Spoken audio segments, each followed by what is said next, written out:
So hi guys, this is my Proton Iriz 1.3 standard CVT. Currently it is raining a little bit heavy right now, but the thing is that you don't actually hear much rain noise. Now it's because that Proton has improved its MAH levels a lot. I'm having my radio on right now, so I'll turn it off. And you can see that you don't actually hear much of that annoying rain noise, alright.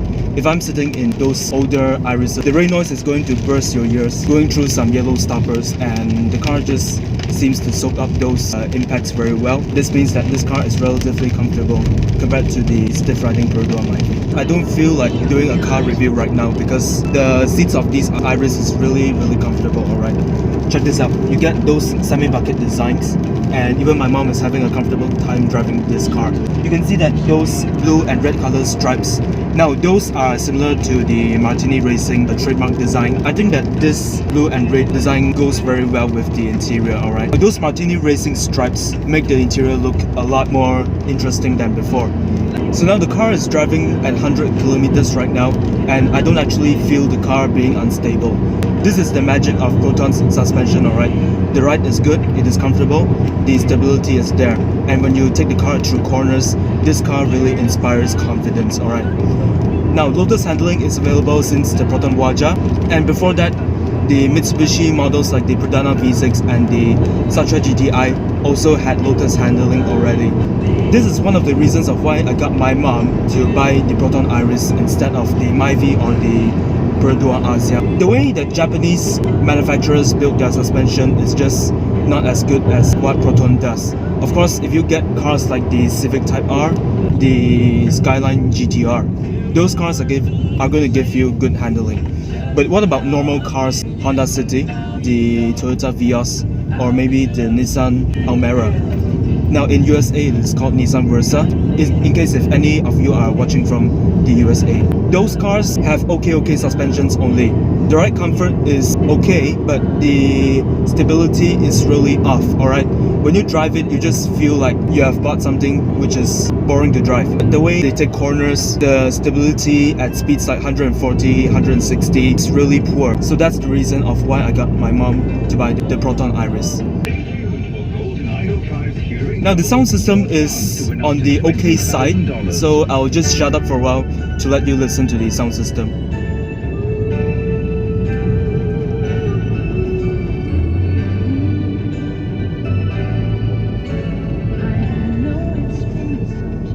Now I'm currently on Gold 905 and the speakers are on the normal side. I don't know, is it because I've tried cars like the Jaguar F-Pace, the Mercedes GLC, the Honda Accord, right? I think that for a car of 46,000 ringgit, the speakers are just nice. It is enough to satisfy your daily car tunes. But the thing is that if I were to compare this car's speaker to my own Nissan Zafiro, I tell you my Zafiro speakers are a lot better. Now my head unit is Blaupunk, and the one on my Zafiro is the Clarion. And in fact, many older Protons, they use the Clarion system, and I think that Clarion is a little bit more of my taste. Blaupunk is an okay system as well. These are glossy finishes, alright. These are more of the piano black design and touch. Basically, this is where you increase your volume, and the finishing, the build quality of these buttons are acceptable. They are not bad, but I don't know will they last for the next 5 years. There are a few things that Proton has done to the facelift Iriz. So basically this whole thing now is finished in black, and this is the new Proton logo, which I think it looks rather sexy. There are not many changes. The Premium actually has a black rooftop. For my Iriz, I only get 14-inch rims. This has said to be more comfortable than the 15-inch because of the smaller rim size. The handling is better, the steering feels more accurate, more natural, and the comfort is better. And I also like this Proton wording over here. Today is actually a very cold day, but the thing is that the aircon is very cold during, even hot weather. The aircon is able to make you cool down easily. So now, how does the Iriz feel when you drive it on the road? The handling is alright, the ride comfort is good. And we are currently driving at 130 km per hour, but the thing is that the car still remains stable, although the road noise is a little bit louder than 90 km per hour or 80 km per hour. So...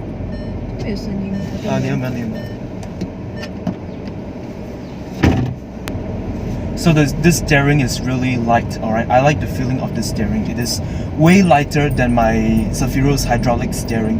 Electric power steerings have really taken over everything. It is the best type of steering you can find out there. The brake pad is softer compared to my Zafiro, so that's a plus point. When you don't close your doors, the car reminds you through its multi-info meter display.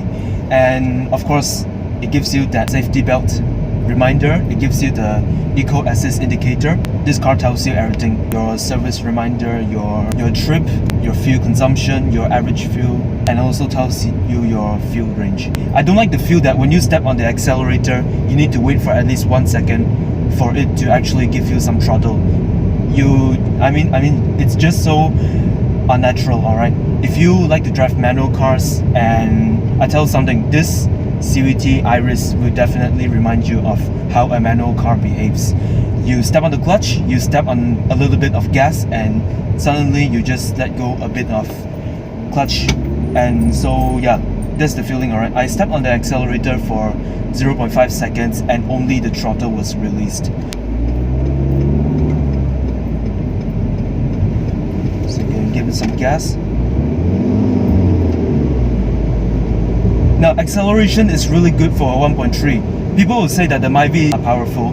Well, I hope that you take back your words, because oh my god, the handling is great. I can use my one hand to control this car. Basically, the VVT engine of this car is really... I like the rough engine sound as a car enthusiast, and I like the way that this engine behaves. Proton has really come a long way since its first campro engine in the Gen 2. I mean, this is just driving pleasure. Gonna do a U-turn.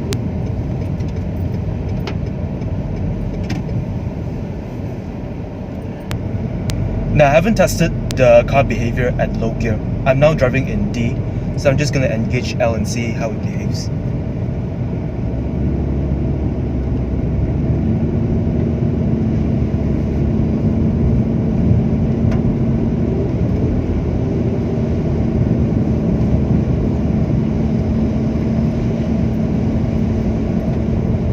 Now, before I come to the L gear thing, the visibility of this car is great. Basically, the windshield is big enough and you can actually see everything that is in front of you. Alright, I like the dashboard. You know, the dashboard is big enough for me to put my phone at the very far end. This is a good thing for people who like to do car reviews. And with L mode, coming back to this L mode, I think that the throttle response is greatly reduced. So how many marks did I give for this car's driving experience? Now, to be honest, I only give this car 3.5 because basically I don't like the jerk of that CVT, and I sometimes feel that this electric power steering is a little bit too light for my liking. Alright, it just gives me the feeling that I'm going to oversteer at any time. Again, the handling of this car is great. It's really, really great. Now, D is where you get all that proper throttle. In L mode, the car just seems to be a bit laggy. So this car has what do you call that? It has hill start assist. So I'm currently in D, and the car slays forward. It doesn't go down. Okay, so I'm going to go to a very steep slope, which is near my current area. Yep, and the doors lock at 20 km per hour. Oh my god, I love this steering a lot. We're gonna test the hill hold assist functionality. Okay, so I'm gonna brake the car, and okay, I'm currently at D. So yeah, the car doesn't roll back, but instead the car goes forward. And when I let go of the brake, the RPM goes to above 1000. It goes to 1100 RPM. With the brake applied, the RPM is around 850 to 900.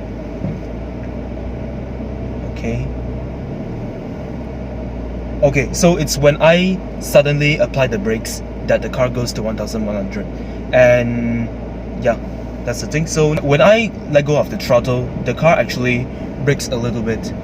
Alright, and I find this a little bit strange because this does not happen with my Zafiro. And to be honest, I don't think that I'm a very good car reviewer because is it because basically I drive too little new cars or something? I don't know. But the funny thing about this car is that when the car is not moving at a hill just now and you brake, it will go to 1100 and goes to 900 RPM. And of course the CVT jerk is really irritating. Now I'm driving with ESC on, right? So basically the car feels really in control. But I tell you something, these bucket seats that I'm using right now, they are really too comfortable for the Iriz. I don't know, is it my own problem or is it anyone else's problem, but the thing is that when you drive this car, you don't actually feel like driving it fast. It just makes you feel like you want to relax, you want to. So I'm going to off my ESC and see if the car behaves a little bit different. So to off ESC, you need to press on that button for 3 seconds.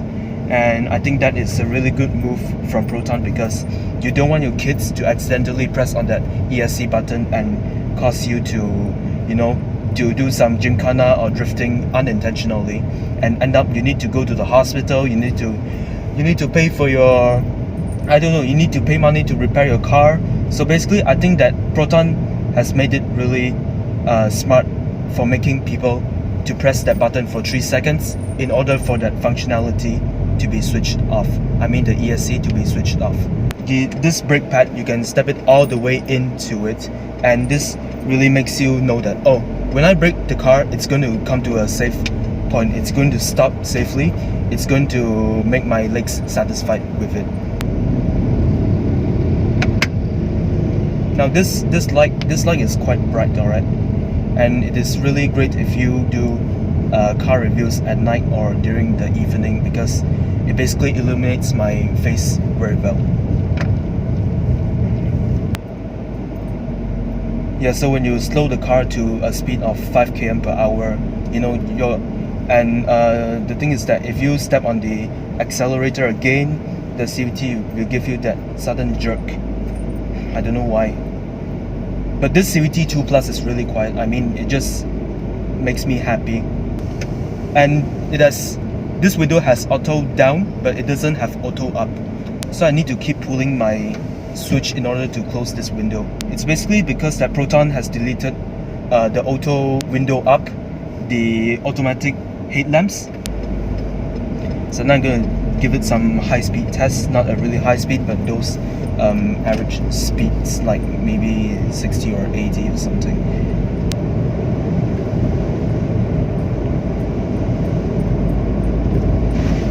Now I remember doing that corner with my Viva 1.0 Auto, and I actually did a higher speed than this. I did 70 km with that Viva, and I did 60 km with this Iriz just now. Of course, with the Iriz, everything just feels intact. You feel that this car is stable, you feel that this car is just built for driving. But with the Viva, my car actually tilted 45 degrees. And I was driving that time, not my mom.